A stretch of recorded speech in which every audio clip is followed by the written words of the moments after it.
পালং পনিরের রেসিপি আমি যেদিন শেয়ার করেছিলাম সেই ভিডিওতে একটা বোনু বা দিদিভাই তিনি কমেন্ট করেছিলেন তুমি কিভাবে পনিরটা বানিয়েছো তার রেসিপিটা দিতে। সম্ভবত তার নাম আয়েশা খাতুন।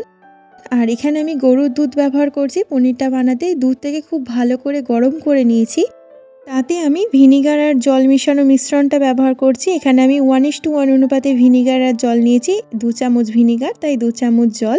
ছানাটা কেটে যাওয়ার পর খুব ভালো করে কিন্তু ঠান্ডা জলে ধুয়ে নিতে হবে, না হলে ভিনিগারের টক ভাবটা কিন্তু থেকে যেতে পারে। আর এটাকে কিন্তু কোনোভাবেই চিপে জল বার করা যাবে না, এতে করে পরে পনিরটা একদম শক্ত হয়ে যেতে পারে, তুলতুলে ভাবটা থাকবে না। তাই এটাকে আমি এই যে একটা পুটলির শেপ দিয়ে একটু ঝুলিয়ে দিচ্ছি, নিজে থেকেই জলটা বেরিয়ে গিয়ে একটা শেপ নিয়ে নেবে।